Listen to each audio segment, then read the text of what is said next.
안녕하세요. 김필령입니다. 오늘은 5분 뚝딱 철학의 운영 계획과 철학에 관련된 몇 가지 이야기를 하겠습니다. 오늘 이야기의 순서는 5분 뚝딱 철학의 운영 계획에 대해서 먼저 이야기를 하고 철학의 숲과 나무에 대해서 이야기를 하죠. 그리고 철학사의 의미에 대해서 이야기를 하고 철학을 공부해야 되는 이유, 그리고 회사와 철학, 마지막으로 가벼운 Q&A를 하겠습니다.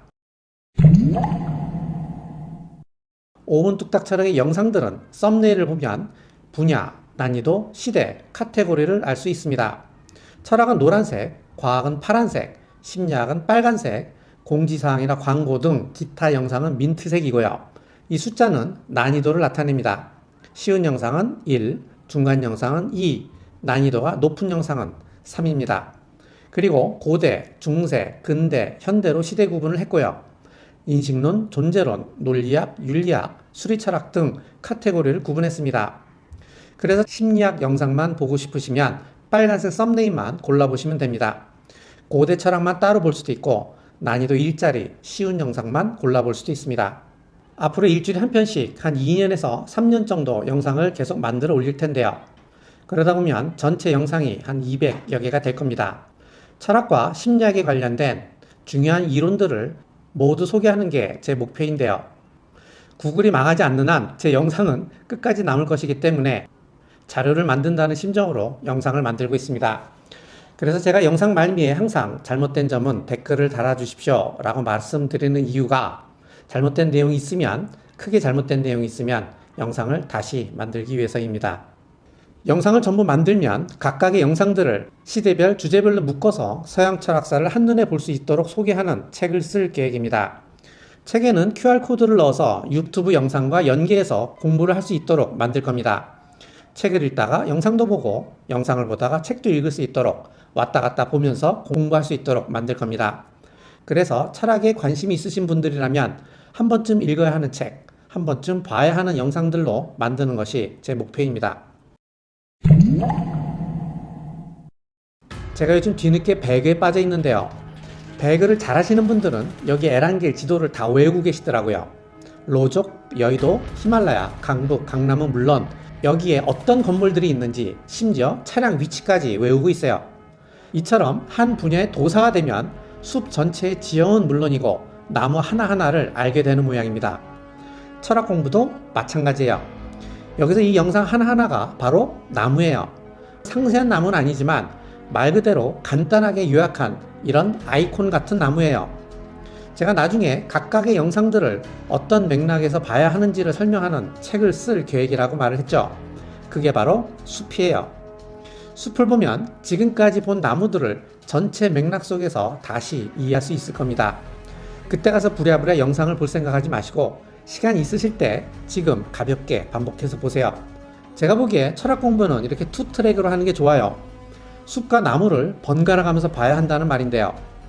에란길 전체 지도를 모르면 길을 잃고 건물 하나하나를 모르면 근접전에서 적을 놓치듯이 철학사를 모르면 길을 잃고 개별 이론들을 모르면 디테일을 놓쳐요. 누가 야 너 청주 해장국 먹어봤니? 라고 물으면 그거 못 먹어봤다고 열등감이나 자괴감 갖지 않죠? 아무도 청주 해장국 못 먹어봤다고 열등감이나 자괴감을 갖지 않아요. 왜냐면 청주가 대충 어디 있는지 알고 있기 때문인데요.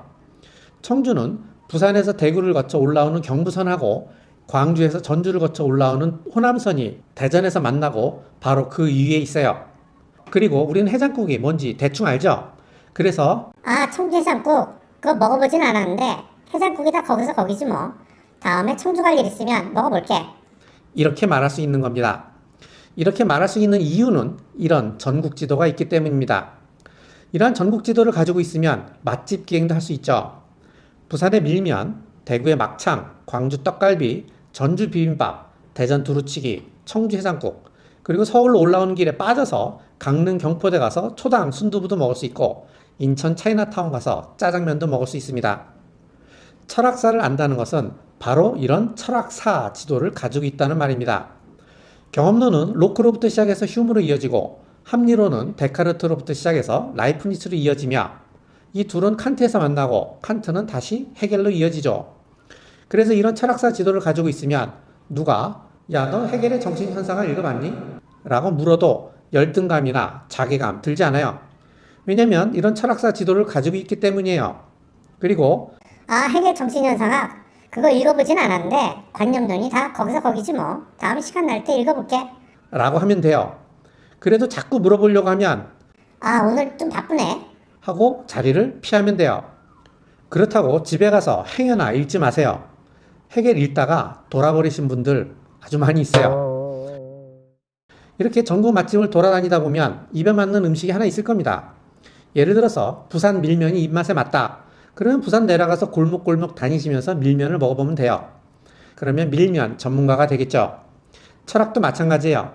철학사 지도를 들고 돌아다니시다가 입에 맞는 철학자가 있을 겁니다. 예컨대 칸트가 입맛에 맞는다. 그러면 칸트 텍스트를 꼼꼼하게 읽어보면 돼요.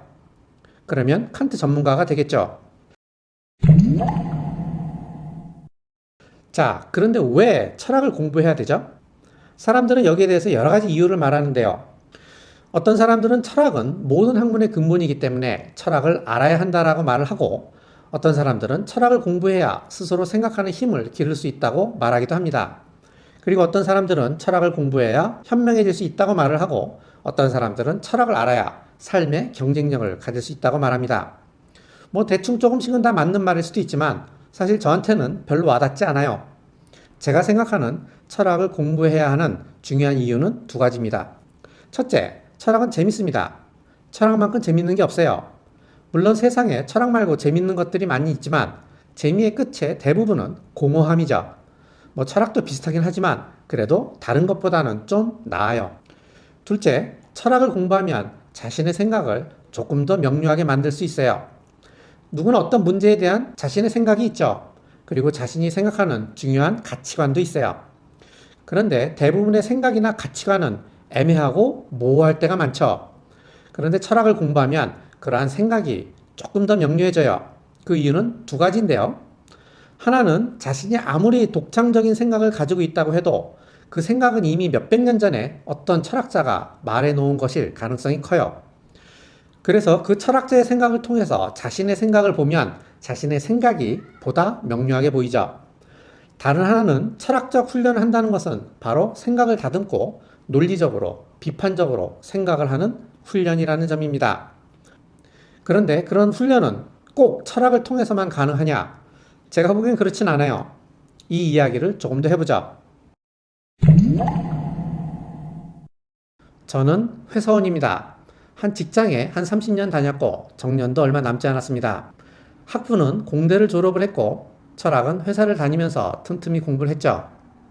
한때는 철학만 공부하고 싶은데 먹고 사는 문제를 해결하기 위해서 회사를 다녀야 한다는 사실 때문에 스트레스를 많이 받기도 했었죠.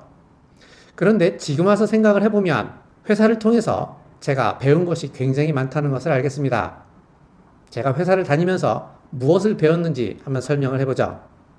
회사 업무의 본질은 의사결정이죠. 이때 의사결정의 프로세스는 이렇습니다. 먼저 문제가 발생하면 문제의 원인을 파악하고 그에 따른 해법을 찾아내죠. 그리고 이것을 보고해서 결제를 받고 시행을 해요. 그런데 그 해법이라는 것이 결국은 다 돈이에요. 돈이 드는 일을 결제받는다는 게 쉬운 일은 아니죠. 그래서 결제권자를 잘 설득하기 위해서는 보고서를 잘 써야 해요. 보고서를 잘 쓰기 위해서는 세 가지 요건을 갖추어야 하는데요. 첫째, 기본적으로 문제점, 원인, 해법의 핵심을 딱 짚어야 돼요. 헛다리 짚으면 결제권자 다 알아요. 수십 년을 보고만 받고 의사결정을 해본 결제권자는 척 보면 귀신같이 합니다. 둘째, 보고서는 결제를 받기 위해서 쓰는 것이라는 점을 잊지 말아야 합니다. 보고서는 내가 이 일을 얼마나 열심히 했는지를 보여주기 위해서 쓰는 것이 아니라 결제권자를 설득해서 이 일을 시행할 수 있도록 쓰는 겁니다. 그러기 위해서는 용어부터 바꿔야 해요. 내가 전문 용어로 보고서를 쓰면 전문가라고 인정받을 수 있을지는 몰라도 결제는 못 받아요. 이해가 안 되는데 어떻게 결제를 합니까? 그래서 항상 다른 분야에 있는 사람들까지도 이해할 수 있도록 보고서를 써야 해요.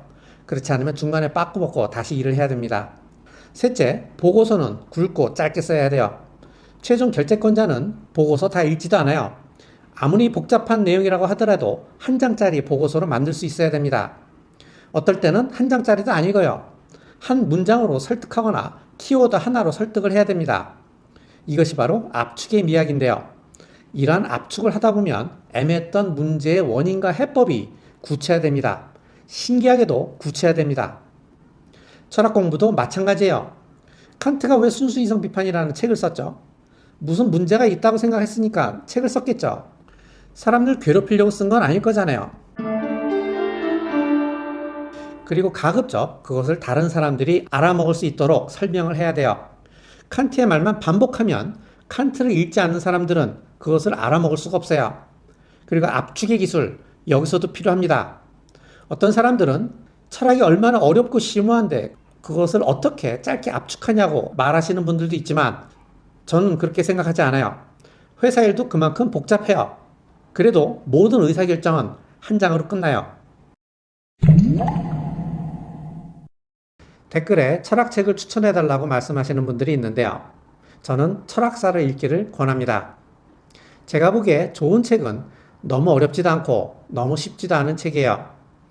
함께 읽는 사람들이 있다면 조금 어려운 책도 괜찮고요. 혼자 읽을 거라면 조금 쉬운 책이 좋겠죠. 혼자서 읽는데 너무 어려운 책 읽을 필요 없어요. 철학을 고행하듯이 할 필요는 없잖아요.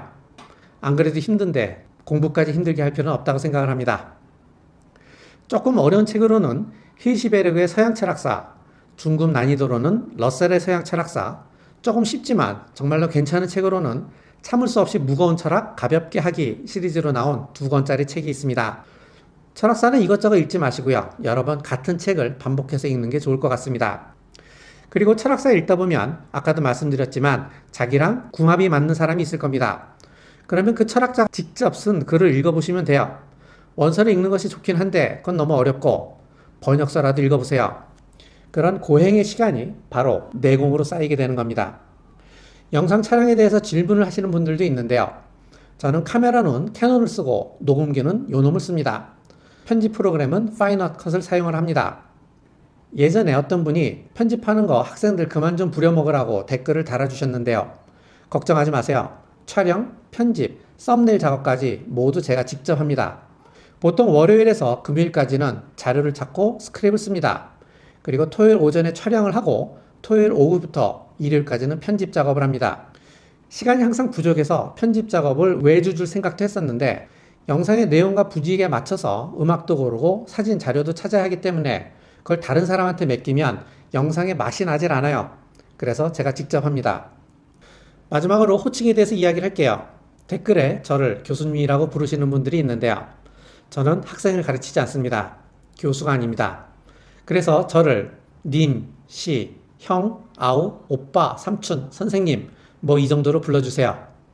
오늘 이만 마치죠. 감사합니다. 자, 유튜브 역사상 최초로 아니 인류 최초로 배그 한 지 한 달밖에 안 된 베린이가 하는 배그 강의를 한번 보시겠습니다. 여기는 제가 좋아하는 과목인데요. 바로 저기 나왔죠. 네, 우지로 조집니다. 냠냠하고 이번에 포칭키로 가죠.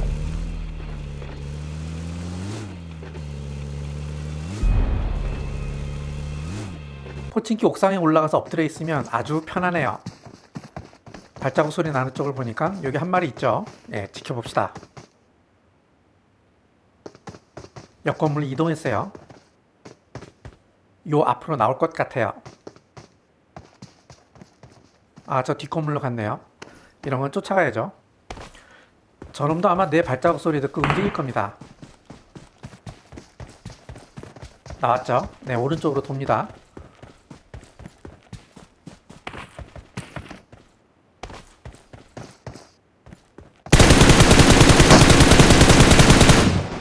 어리버리한 게 로봇이에요. 얌얌하고 옆 건물 옥상입니다. 또 한 마리 들어가죠.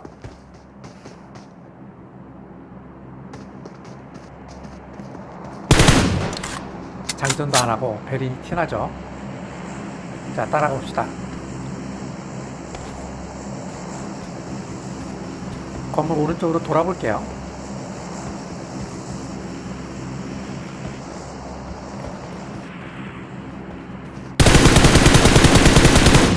사람도 어리버리한 게 봇 같아요. 얌얌하고. 옆 건물 2층에서 존버하고 있는데 1층에서 계단에다 대고 누가 총을 쏴요. 자, 수류탄 까는 소리 들렸죠? 자, 일단 나가보죠. 건물 오른쪽으로 돌아가 볼게요.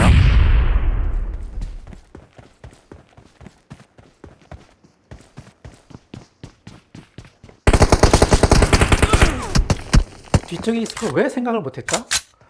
그건 제가 베린이라서 그래요. 이 건물의 구조를 모르니까 방향 감각을 잃어버린 겁니다. 자, 한번 볼까요?